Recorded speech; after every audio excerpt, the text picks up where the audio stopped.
We're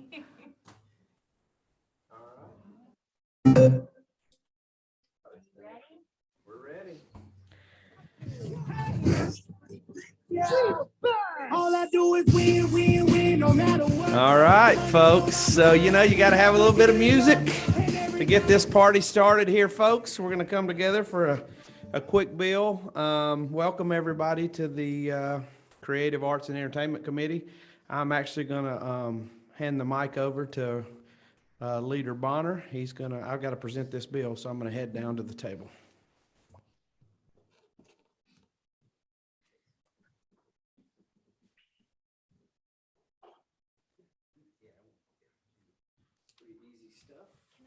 You can get out of here. Nice work. Everybody put your hands together for Miss Ellie. She's in charge of CPD today. No, as long as we keep it under 30 seconds, I think we're legal. There's no commissions or royalties. It's funny that you say that, though, because that's a little bit about what House Bill 508 is about. This bill is basically broken up into two sections. The initial section of the bill, section 1, is basically very similar to what we passed out of this committee already with Senator Calvert's bill. And it was basically addressing the issue of people performing as a group and not having the legal right to do so. So it's a clarification on I believe it's the Fair Practices Act of 1975, but basically saying I can't be the Four Tops if I'm not legally able to be the Four Tops. So it just clarifies that and basically lays out the groundwork on that of whether you have the right to perform as a group or not, because there's a lot of that going on, obviously, as some of these older bands are passing away and their family members are passing away. There's a lot of people sliding in there to make a little bit of money. So obviously you can still do you can be a cover band if you say you're a cover band, but you can't come in and say you are that group. So as much as I want to be Led Zeppelin, I cannot be Led Zeppelin. I have to be the Zoso, if you will. So that's that piece. Should be pretty straightforward. We passed that out unanimously. The second piece is an interesting piece. As streaming has become more and more prevalent in the music industry, there are certain websites and groups that are setting up streaming services and not paying royalties. And so what this bill does is it captures, it allows people to capture that information. And it does that by requiring them to list certain information on their streaming sites so that people that go after copyright money can track them down. And so basically it says, if you're offering these third-party streaming services, you have to have the following information starting on line 85, going through line 90. And it basically just gives people that are tracking down, trying to get these artists paid for their hard work, a way to do so. Obviously, we're not talking about the Pandoras or the Spotify's of the world. We're talking about the kind of, I'm going to say low rent, but you call it what you will. It's people that are coming in and doing this stuff on the side, and basically these artists aren't getting paid. And we all know that people aren't buying CDs anymore. And so other than touring, streaming is the only way they get paid. So this is making sure we close off all the loopholes on that, and I'll be glad to take any questions.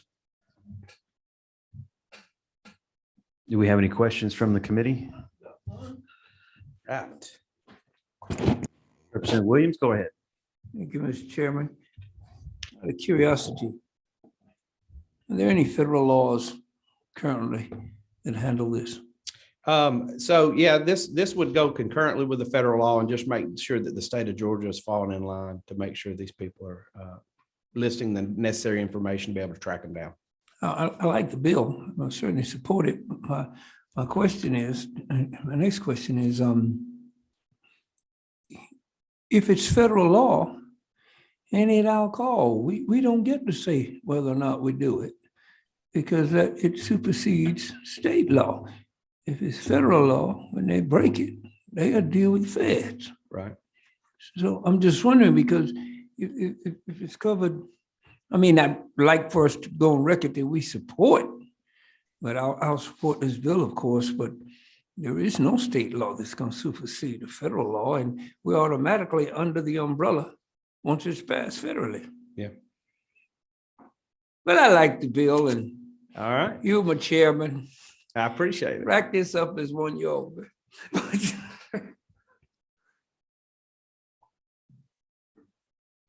Representative Fry? Thank you, Mr. Chair. Just to clarify, doesn't it make it easier just to give another avenue to track down if we put it in state law as well? So it just gives the state the authority to carry out its Right. own laws. Yeah, that's right. And it's more about giving them an avenue to be able to track it, right? We all know they owe it. Federally, they owe it. State, we know they owe the money. The problem is that you can't track them. And so us putting this in, us passing this law here would allow them to require them to list the information so that you can track them to go get them. So all we're trying to do is give people the opportunity, the avenue, if you will, to collect royalties that we all know they owe. Thank you.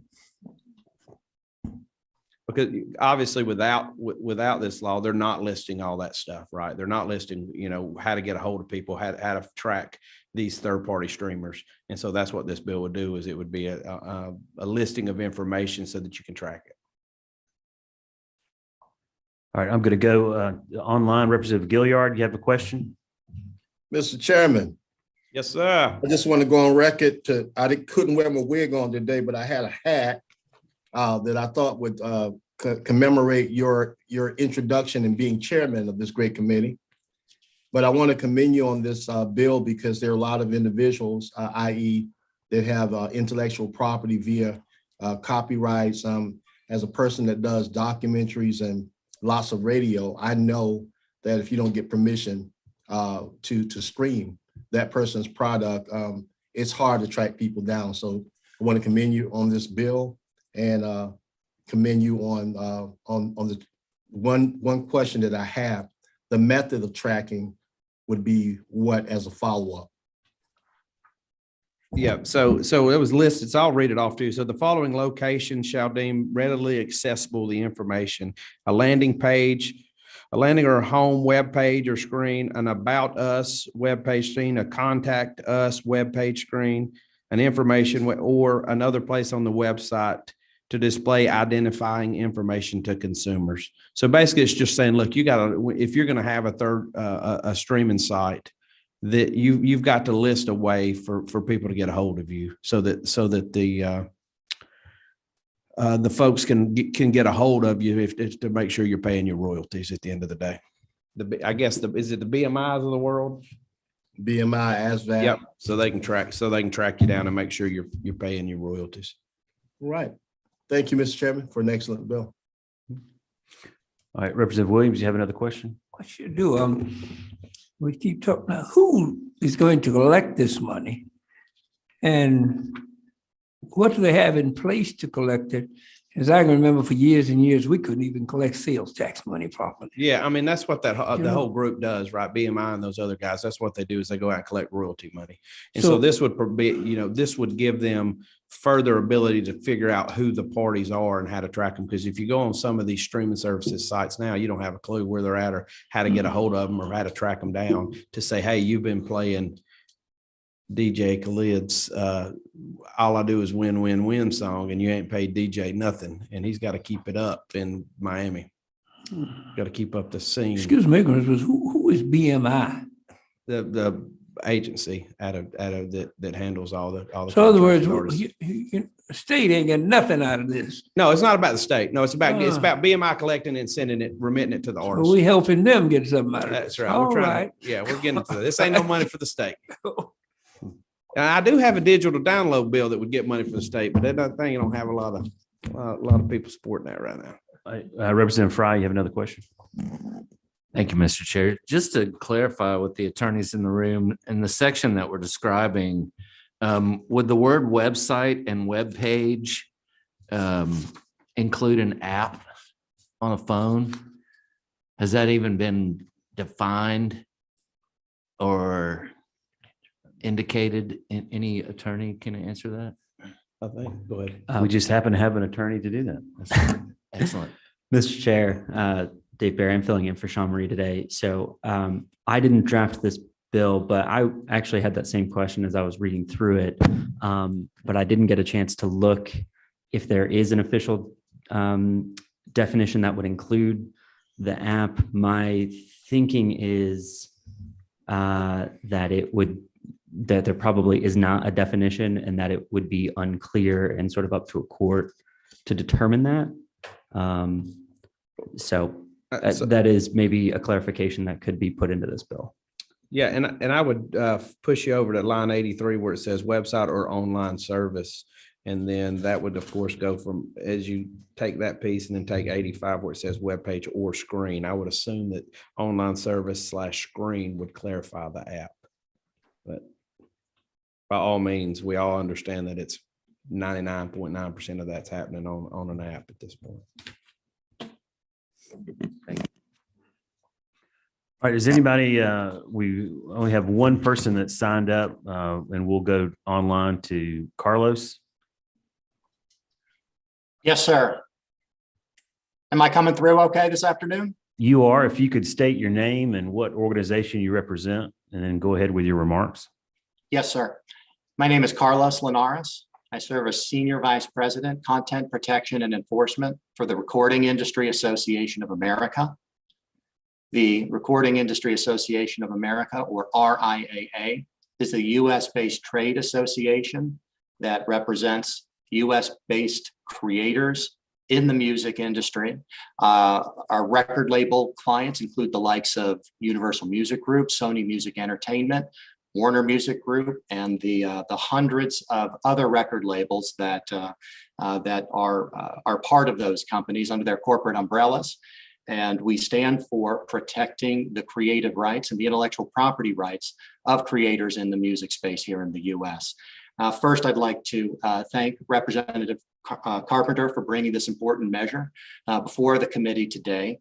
I'd like to just spend a few minutes describing the true origin of goods component of the bill, and would like to make myself available to answer any questions that the committee might have. And I already see that Representatives Williams and others have raised some great questions. So if I might just take a moment of your time to offer a little more insight and color into the reason for this measure and its intended purpose. Existing law requires that physical copies of sound recordings sold in Georgia include the true name and address of the manufacturer somewhere on their outside packaging. Those laws have been on the books for decades, and they did a great job in allowing an opportunity for enforcement against physical music piracy. Well, the landscape of music distribution, as you all know, has changed significantly in recent years. Back in 2009, music streaming services generated only 5% of US music industry revenues. And now in 2022, they represent over 85% of the revenues in the recorded music industry. So online distribution is the way that music makes its way out to the public. And there are many, many hundreds of licensed businesses that are paying royalties to the labels, to Georgia artists, et cetera. But then there are others that make a business of selling this commercial music to Georgia consumers, and they have no licensing whatsoever.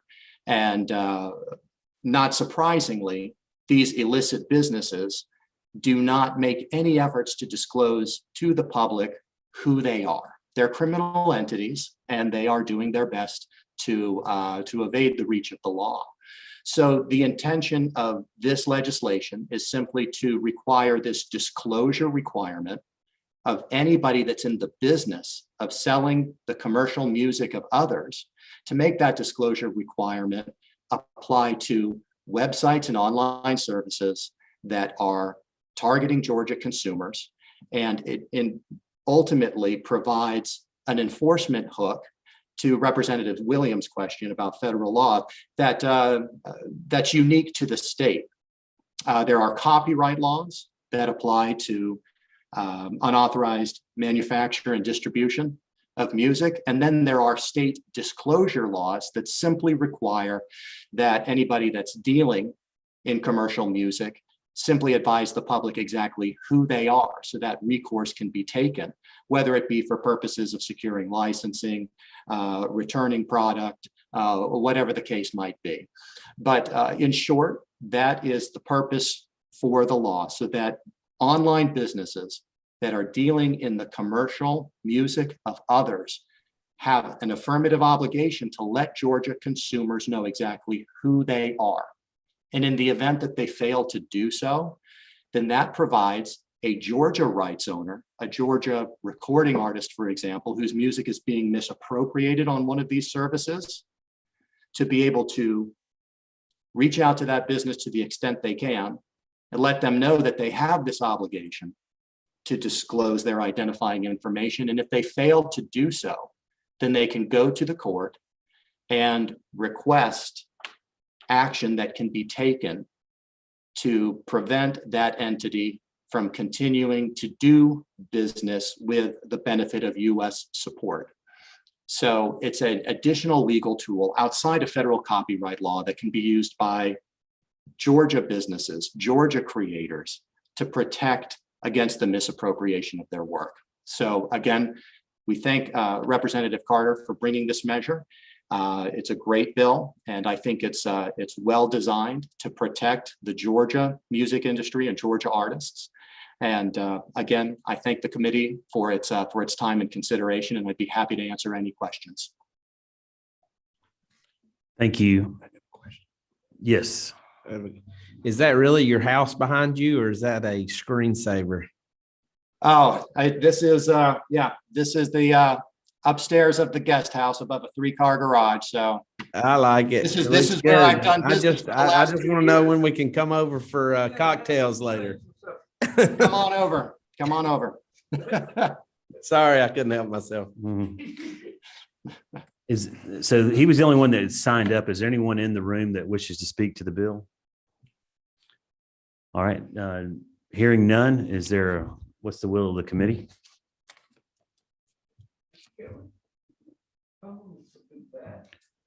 We have a motion. We have a second. Any discussion? All those in favor say aye. All those opposed say like sign.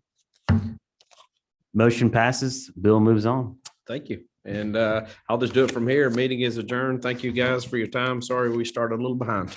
Have a good day. Yeah.